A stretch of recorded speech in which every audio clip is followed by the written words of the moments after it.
ఆంధ్రప్రదేశ్కు కేంద్రం నుంచి నిధుల వరద పారుతోంది. కేంద్రం సహకారంతో కీలక ప్రాజెక్టులు పట్టాలెక్కుతున్నాయి. అమరావతికి 15,000 కోట్లు, పోలవరానికి 12,000 కోట్లు, విశాఖ, విజయవాడ మెట్రోలకు 40,000 కోట్లు నిధులొచ్చేందుకు గ్రౌండ్ వర్క్ పూర్తయింది. ఇవీ కాక మౌలిక సదుపాయాల కల్పన, ఇండస్ట్రియల్ కారిడార్లు, 15వ ఆర్థిక సంఘం నిధులతో ఏపీలో అభివృద్ధిని పరుగులు పెట్టించేందుకు రెడీ అయ్యారు సీఎం చంద్రబాబు.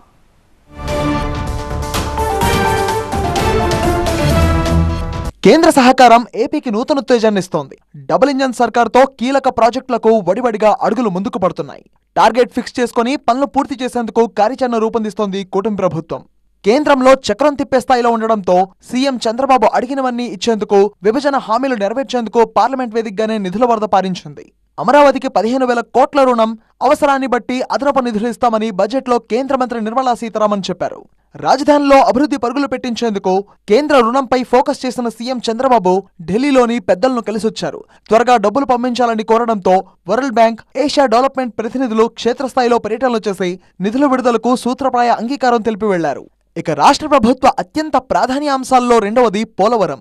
25,000 కోట్ల మొదటి దశ ప్రాజెక్ట్ అంచనాలలో ఇంకా రాష్ట్రానికి 12,000 కోట్లు రావాల్సి ఉంది. వీటిపై ఇటీవలే ప్రధాని, హోంమంత్రి, జలవనరుల శాఖ మంత్రిని సీఎం చంద్రబాబు కలిసి వచ్చారు. దీంతో బుధవారం జరిగిన కేంద్ర కేబినెట్ సమావేశంలో పోలవరం నిధుల అంశాన్ని చేర్చి షెడ్యూల్ను ప్రకటించారు. ఈ ఆర్థిక సంవత్సరం 6,000 కోట్లు, వచ్చే ఆర్థిక సంవత్సరంలో మరో 6,157 కోట్లు చెల్లించేందుకు కేంద్ర కేబినెట్ తీర్మానం చేసింది. కేంద్రం నిధులిస్తుండటంతో 2029 లోపు పోలవరం కంప్లీట్ చేసేలా టార్గెట్ ఫిక్స్ చేసుకుంది కూటమి ప్రభుత్వం. ప్రస్తుతం 990 కోట్లతో వచ్చే 2 సీజన్లలోపే డయాఫ్రామ్ వాల్ పూర్తి చేయాలనే లక్ష్యం పెట్టుకుంది ప్రభుత్వం. ఈలోపే విశాఖకి తాగునీటితో పాటు పారిశ్రామిక అవసరాల కోసం ఎడమ కాలువ ద్వారా నీటిని అందించేందుకు అవసరమైతే లిఫ్టింగ్ కూడా చేయాలని మంత్రిమండలి నిర్ణయించింది. ఇక విభజన హామీల్లో మరో కీలకమైన హామీ విశాఖ, విజయవాడలో మెట్రో రైల్. ఇందుకోసం అంచనాలను పంపించాలని తాజాగా కేంద్రమే కోరింది. అమరావతిలో 26,000 కోట్లు, విశాఖలో 17,000 కోట్లు, దాదాపు 40,000 కోట్లతో 2 దశల్లో మెట్రో నిర్మాణానికి వారం 10 రోజుల్లో అంచనాలను పూర్తి చేసి కేంద్రానికి పంపనుంది రాష్ట్ర సర్కార్. విశాఖ, విజయవాడలో మెట్రోకు ఇప్పటికే డిపిఆర్ను సిద్ధం చేశారు. ఇక కేంద్రం కొత్తగా ప్రకటించిన ఇండస్ట్రియల్ కారిడార్లలో రాష్ట్రం మీదుగా 3 కారిడార్లు వెళ్లబోతున్నాయి. విశాఖపట్నం చెన్నై, హైదరాబాద్ చెన్నై, హైదరాబాద్ బెంగళూరు కారిడార్ల వల్ల రాష్ట్రానికి భారీగా ప్రయోజనం కలగనుంది.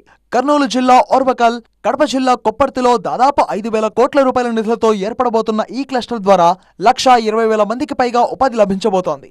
భారీగా పెట్టుబడులు వచ్చే అవకాశం ఉంది. ఈ నిధులను కూడా వెంటనే ఇచ్చేందుకు కేంద్రం సిద్ధంగా ఉంది.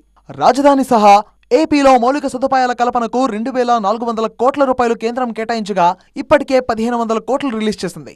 15వ ఆర్థిక సంఘం నిధులు 1,450 కోట్లు రావడంతో వాటిని అన్ని గ్రామ పంచాయతీలకు పంపిణీ చేస్తుంది ప్రభుత్వం. కేంద్ర నిధుల వరదతో క్షణం ఆలస్యం చేయకుండా కార్యాచరణ ప్రారంభించింది ఏపీ ప్రభుత్వం. 4 ఏళ్లు టార్గెట్ పెట్టుకుని దశల వారీగా పనులు పూర్తి చేయాలన్న లక్ష్యంతో ముందుకెళ్తోంది కూటమి ప్రభుత్వం.